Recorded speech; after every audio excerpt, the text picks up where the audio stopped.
and our Redeemer. Amen. Well, if I could go back to the glory days of my youth, in other words, to the days that always seemed better in retrospect than they actually were, if I could go back to the glory days, one of the things I would probably do is pay more attention to the food and the drink.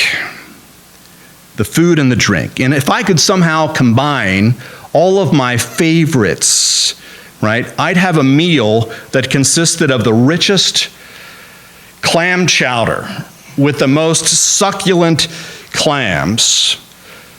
I'd follow that appetizer with the cheesiest pepperoni pizza, plus a bowl of pistachio nuts for later, plus, if I got hungry, cotton candy, and for my requisite vegetable, barbecued potato chips. And then I'd wash it all down with a carbonated beverage, and I don't know if they make this anymore, probably not, called the Tahitian Treat, which had the fizz of a chemistry experiment gone awry and the artificial colors and artificial preservatives unknown to the Food and Drug Administration at the time. And I'd consume it all, I'd savor it all like a smorgasbord without a care in the world, almost as if I were invincible. Oh, how things have changed. Right, Tom? Oh, how things have changed. I can no longer eat just anything. I can no longer drink, believe me, just anything. Things have changed, and I suppose it's because my body's metabolism has changed, and maybe my taste buds have changed. These days, I eat things that I never would have eaten as a child. I have cottage cheese. I have lima beans. I have slivers of tomato. My sister used to eat tomatoes like apples, and I would be so grossed out. But she is like the healthiest person in our family right now, right? Years later.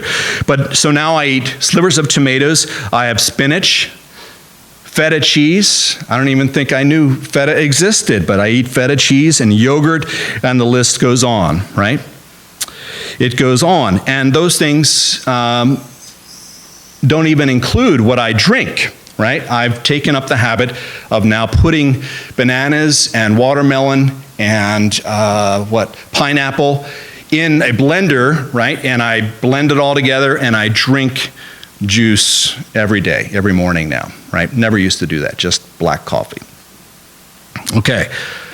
Do our taste buds mature? Do they change? Do they evolve?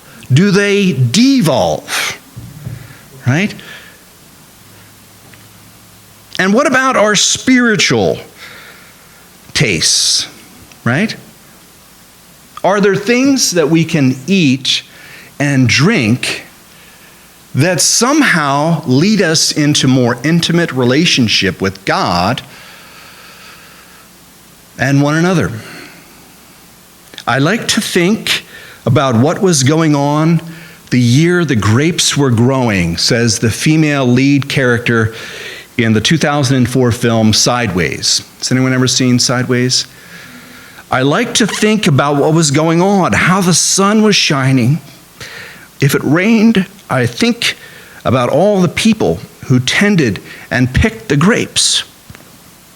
And if it's an old wine, how many of them must be dead by now? Like how wine continues to evolve. Like if I opened a bottle of wine today, it would taste different than if I opened it on any other day. Because a bottle of wine is actually alive. It's constantly evolving and gaining complexity. Now I want to talk to you today about complexity. And I promise I'm going to wash my hands after I preach today, because I'm going to be blubbering in a minute here. I want to talk to you about complexity. The complexity of what goes on at this meal, right? And as we partake of it together. It's very rich and very nuanced. The question is, do we have the taste buds, right, to handle it? And what I mean by that is that the way things taste in association with how we think about them, right? When I was at a church I think this was in Ohio, we would have a big discussion about who should be baptized, who should come to the table, and of course here at Origin, I affirm and I say anybody, all people are welcome to this table. But here's one of the things that happened that disturbed me. There was a little kid who came up and he noticed the little errant pieces of bread floating around in the grape juice, right? And he looked at it and he came forward for communion and he said, "Ew, that's gross," right? And I realized kind of in that moment, he wasn't getting it, right? His spiritual taste buds hadn't been equipped or educated enough. And I wonder about that, right? I wonder about that as we open this table up and we say, whoa, it's for everybody, but are we watering it down? I don't know. I have to think about it. So complexity is the first thing, but on the other side of the gourmet palate, there is the point of view of Hector Barbosa. Hector Barbosa is a captain pirate in the film that I mentioned from Disney last week, Pirates of the Caribbean, played by Jeffrey Rush. And if you remember in the film, they kidnap Miss Turner, right? And they say, "Go ahead and eat." And Captain Barbosa is like, "You don't need to stand on ceremony, just eat, and try the apples. Eat the apples." And she thought, "Oh, he's poisoning me." But no. The reason he wanted her to eat the apples is he could no longer taste them, right? He was a ghost of a human being. And he says to her, because of the curse placed upon us by the Aztec gold, right? The drink no longer satisfies and the food turns to ash in our mouths. How about you? How about you? Does the food turn to ash in our mouths? Are things not tasting the way they once did? Researchers say that we are born with over 10,000 delicately nuanced taste buds, but around age 50, and I don't know how old anybody is here except myself, right, and my wife. Around age 50, guess what happens? We start to lose our taste buds. That explains a lot. There's a sense now when I eat, I'm celebrating and I'm enjoying, but at the same time, I'm saying to myself, what am I missing? What have I missed? And I think about the time that's gone by from when I was a little child, adolescent, feeling invincible, young adult, starting out so hopeful, and now feeling, whoa, I only have maybe tops 20, 30, 40 years, hopefully. I don't know. Time and food. There's something going on in this passage about time. Now, as you know, in our culture, when it comes to food, we like things fast, and we like quantity over quality. There was a famous documentary made a few years ago called Super Size Me. Guess what that was about? It was about a gentleman who said, I'm going to eat nothing, absolutely nothing, but McDonald's food for a month.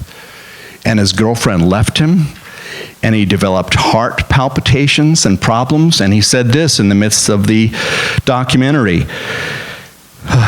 You start getting the McTummy, and then you get the McGurgles, and then you get the McBrick, and then you get the McStomachache, and right now I'm having the McGas, and my arms are twitching, and I'm getting the McSweats, and I'm feeling a little McCrazy. Here's Jesus. Here's Jesus in Cana of Galilee. He's no McChrist, right? He is not about the quick fix. He is about the leisurely enjoyment of a meal with people, right? He's not a drive-through restaurant. When the steward tasted the water that had become wine, and did not know where it came from, the steward called the bridegroom and said to him, "Everyone serves the good wine first, and then the inferior wine after the guests have become drunk, but you have kept the good wine until now." So here's my question, and maybe you've asked it too. If Jesus is going to perform a miracle, why not just give them more of the old wine, the wine that they've been having? Why not increase the quantity? I mean, that's the issue, isn't it? But he doesn't do that. He gives them better quality wine after they're all drunk. Think about that. Why waste the good quality? What's he trying to say? What's he trying to trick them into, right? He doesn't even really get acknowledged, right? Except by the steward and by his mother, perhaps. It's not about the quantity, it's about the quality. Here we are at Origin Church, and I know I've asked you to do this before, but look around. Right, here we are. It seems like we're a few grapes short of a cluster.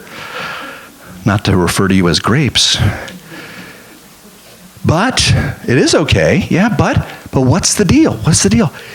It's not the embarrassment of being scarce that Jesus is about here in these moments. It's about the quality, the transcendent quality of the experience of eating and sharing together. Now, ironically, I happen to believe that if we can offer ourselves to God authentically, vulnerably, what happens is people start coming, right? I don't know how, I don't know why, I don't think there's a formula for it, but I do think it's there. Why do they come? Because they're tired of just having more of the same old wine, right? And just getting drunk. Just feeling anesthetized to the experience. Several years ago, Cheryl and I went to a celebration of a friend's ordination. And this person's father was a host at this party, and he had the audacity to say to us after we had finished the meal of some very succulent salmon, he said, "This is the endangered kind." And I remember thinking, I'm feeling sick. I'm feeling sick now that I know that, right? I'd much rather see an endangered salmon begin to flourish in the river than have it consumed and be in my stomach. And it was almost as if he was saying, well, we're so privileged because we're people of faith that we get to have this scarce resource. But it's not about that. It is about the quality and not the quantity. Oh, taste and see that the Lord is good. Psalm 34. All right, 3 quick things I want us to notice in this passage before I end with this story that I'm going to tell you. First, the God we experience in the person of Jesus values material things like food and drink that we enjoy in life. Values them. Okay? That's important. Because we can't just say, well, I stayed home and I thought these incredible thoughts and I communed with God all by myself. Yeah, go ahead and do that, right? I've tried that. I have. This is where the complexity is right now with you and with me. The material things, the stuff. That's the first point. The second is this: esoteric, lofty ideas, highfalutin concepts, things that we talk about and we feel like, oh man, my brain can't handle anymore. Here's the way it works for Jesus. He conveys them best through stuff, right? And then finally this. Just as the first sign of Jesus' glory happens outside the synagogue and far from the temple in Jerusalem, we might expect to see the signs of Jesus in non-church, non-religious settings. That is, where people are letting down their guards, where they are losing their inhibitions, where, yes, they're getting drunk. Sometimes God can make an impression that we can ponder for a lifetime.